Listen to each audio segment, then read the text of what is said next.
वनराज,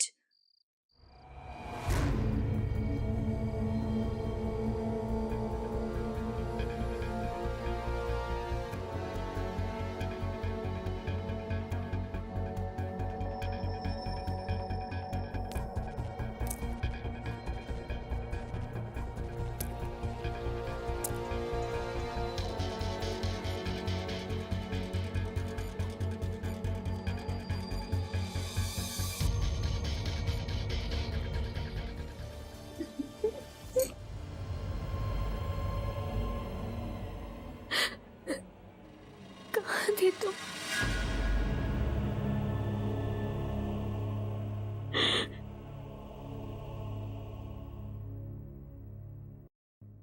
तुम्हें कुछ नहीं हुआ। मुझे पता था तुम छोड़ कर नहीं जाओगे।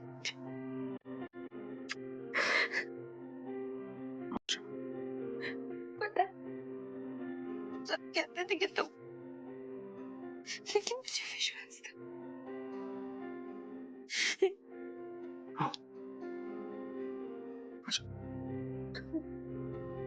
यहाँ क्या कर रहे हो?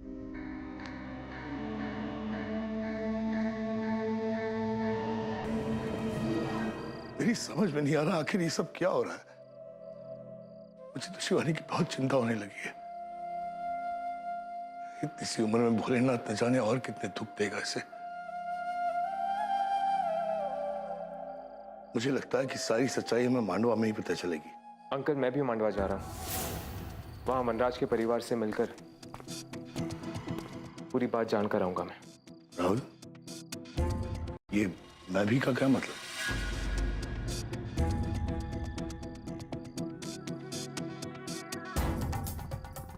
राहुल, मैं पूछता हूँ, ये मैं भी का क्या मतलब है? अंकल, शिवानी मांडवा के लिए निकल चुकी है। What? पागल हो गए हो तुम? तुमने उसे जाने कैसे दिया? वो भी अकेले मांडवा? जाओ उसे रोको जाकर। अंकल, जाने दीजिए शिवानी को। उसे रोकिए मत। इस वक्त उसे हमारे सहारे की जरूरत है। उसे सच जानने का पूरा हक है अंकल।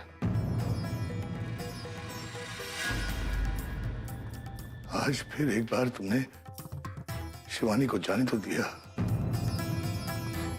लेकिन आज भी मेरा दिल तुम्हारे इस फैसले के खिलाफ है राहुल।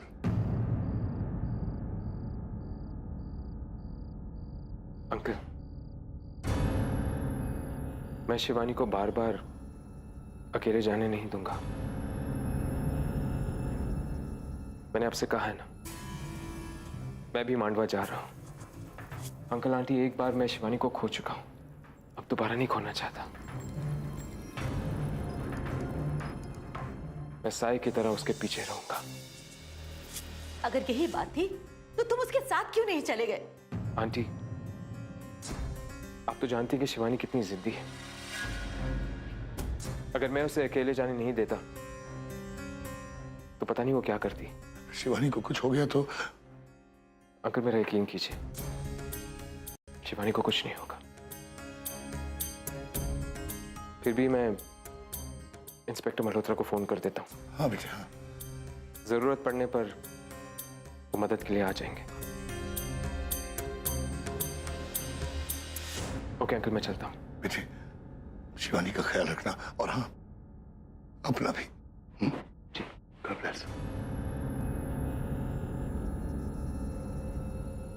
मैं आ रहा हूँ शिवानी, और इस बार मैं तुम्हें कुछ नहीं होने दूंगा। कुछ नहीं।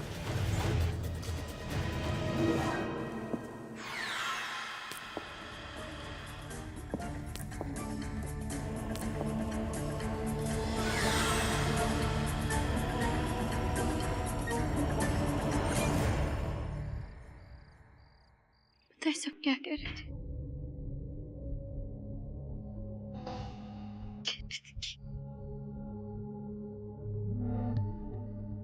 कि मुझे विश्वास था,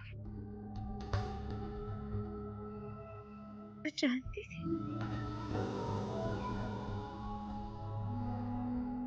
थी कि तुम मुझे छोड़कर कभी नहीं जाओगे।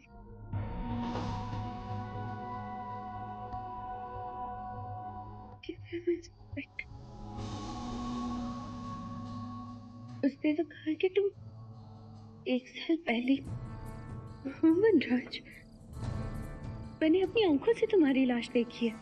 ये सब क्या हो रहा है? कहाँ है वो? मुझे उससे मिलना है। वो कहीं भी हो, तुम्हें उससे क्या? अरे मुझे उससे कुछ नहीं, और तुझे तो है। इसे और इसे तो है। अरे मेरी वो कुछ नहीं लगती, तेरी तो लगती है, तेरी तो लगती है। अभी भी वक्त है तुम्हारे पास, बचा लो उसे। क्या हुआ? क्या हुआ मेरी बच्ची को? तुम क्या कह रही हो? क्या कहना चाहती हो तुम? वही जो तू सुन रही है। उस बच्ची पर किसी की नजर है, और ऐसी पैनी नजर जो उसे चीर के रख देगी। कहाँ है वो? कहाँ है वो? ओए, ओए सुन, बकवास बंद कर और निकल जा यहाँ से। हम अपनी बच्ची का ख्याल खुद रख सकते हैं, समझे ना? ख्याल रख सकते? आज उसे ये दिन न देखना पड़ता। अभी भी वक्त है तुम्हारे पास, बचा लो उसे। कहाँ है वो? मुझे उससे मिलना है, बताओ। जो मिला है तुम्हें से, वो अपने ससुराल मांडवा गई है। नहीं, तुम लोग ऐसा नहीं कर सकते। अरे वो शापित गांव है, अरे वहां से आज तक कोई भी वापस नहीं आया, तो वो कैसे आएगी? नहीं। लक्ष्मी, अपना ड्रामा बंद कर और चली जाए ऐसे। राहुल, एक मिनट। राहुल, ये ऐसे नहीं मानने वाली। इसे धक्के मार के बाहर निकालो, और अगर नहीं मानी तो पुलिस को बुला लो। अरे मुझे तो धक्के मार के निकाल दोगे, पर अपनी किस्मत का क्या करोगे? वो नहीं बचेगी। अभी भी वक्त है तेरे पास, बचा ले उसे। राहुल, तुमने सुना नहीं? धक्के मार के निकालो उसे। चलो। राहुल, तू उसे कैसे मरने दे सकता है? तू तो उसे प्यार करता है। राहुल, बचा ले उसे, अभी भी वक्त है तेरे पास, बचा ले उसे। चलो निकल जाए राहुल, निकल जाए ऐसे।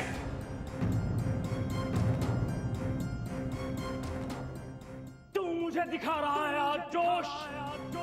अरे एक दिन ऐसा ना हो कि उड़ जाए तेरे ही होश।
शिवानी मेरा एक जुड़वा भाई है, जिसका नाम है वीरेन। भगवान ने हमें शक्ल सूरत तो एक जैसी दे दी है, लेकिन सीरत बिल्कुल अलग। काम है सीधा साधा, और वो एक नंबर का धोखेबाज। ऐसी कोई बुरी आदत नहीं है जो वीरेन में ना हो। नशा करना, कोठे पे जाना, लोगों को ठगना, हम सब उससे बहुत परेशान हो गए थे। शिवानी, ऐसा नहीं है कि मैंने और माँ ने उसे समझाने की कोशिश नहीं की, लेकिन उसने हमारी एक नहीं सुनी। आज से 2 साल पहले उसने अपने जुए की लत में उसने हमारी इस हवेली को गिरवी कर दिया। जब लोग घर पर आए तब हमें पता चला कि असली कहानी क्या है और वीरेन ने क्या किया है। बड़ी मुश्किल से मैंने अपनी इस पुश्तैनी हवेली को बचाया। उसके बाद मैं एक माँ का बेटा तो बना रहा, लेकिन ये भूल गया कि मेरा कोई भाई भी है। लेकिन आपने अपने अतीत के बारे में मुझे कुछ क्यों नहीं बताया?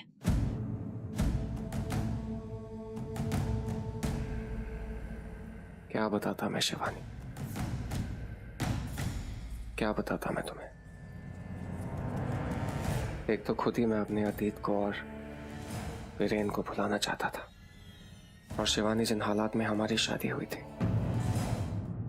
अगर मैं अपना अतीत तुम्हें बताता तो तुम बिल्कुल सहन नहीं कर पाती।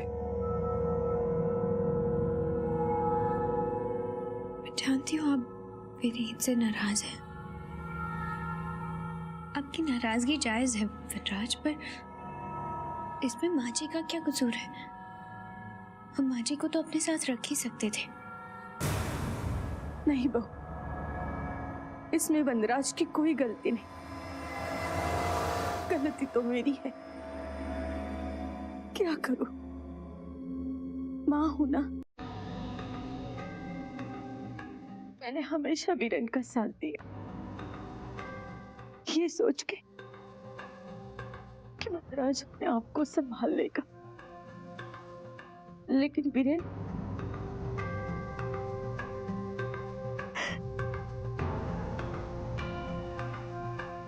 आज से 1.5 साल पहले मेरा और वीरेन का बहुत बड़ा झगड़ा हुआ था। वीरेन ने अपनी सारी हदें पार कर ली थी। झगड़ा? ऐसा क्या किया था वीरेन ने? वीरेन को पैसों की सख्त जरूरत थी और मेरे हम शक्ल होने का उसने फायदा उठाया। मेरे मरने का छोटा स्वांग रचा और मेरी पॉलिसी के सारे पैसे लेकर फरार हो गया। मैं उसी वक्त जा रहा था पुलिस के पास रिपोर्ट लिखवाने के लिए, अगर माँ ने मुझे कसम नहीं दी होती।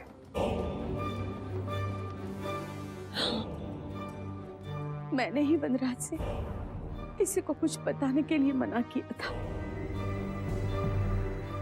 और अपने आप से बहुत दूर मुंबई भेज दिया। लेकिन विधि का विधान तो देखो, जो झूठ वीरेन ने 1.5 साल पहले बोला था वो आज सच हो गया। 3 दिन पहले वीरेन एक कार एक्सीडेंट में। यानी जो लाश मैंने देखी थी वो आपकी नहीं थी? वो लाश वीरेन की थी? जो हो गया वो हो गया। इस सब में कहीं ना कहीं गलती मेरी भी थी। मुझे आपको ऐसे छोड़ के नहीं जाना चाहिए था। वनराज, इतना सब कुछ हो गया, आपने एक बार भी मुझे बताना जरूरी नहीं समझा? मुझे माफ कर दो शिवानी। हमारी एनिवर्सरी के दिन मैं घर के लिए निकल चुका था और माँ का फोन अचानक आ गया। वो बहुत घबराई हुई थी। उनकी ऐसी आवाज सुनकर मुझसे रुका नहीं गया और मैं जल्द से जल्द उनके पास आ। जब मैं यहाँ पर पहुंचा तो मुझे वीरेन के बारे में पता चला और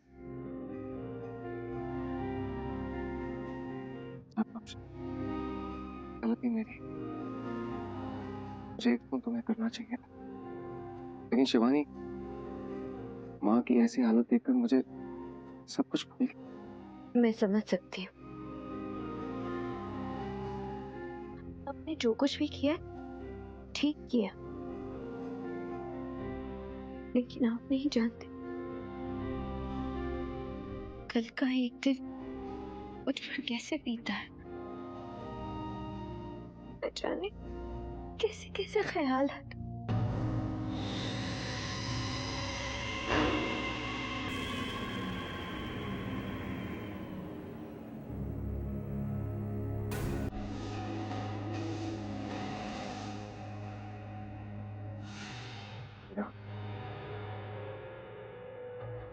ये मीरा है, मेरी भाभी, और अब वीरेन की विधवा।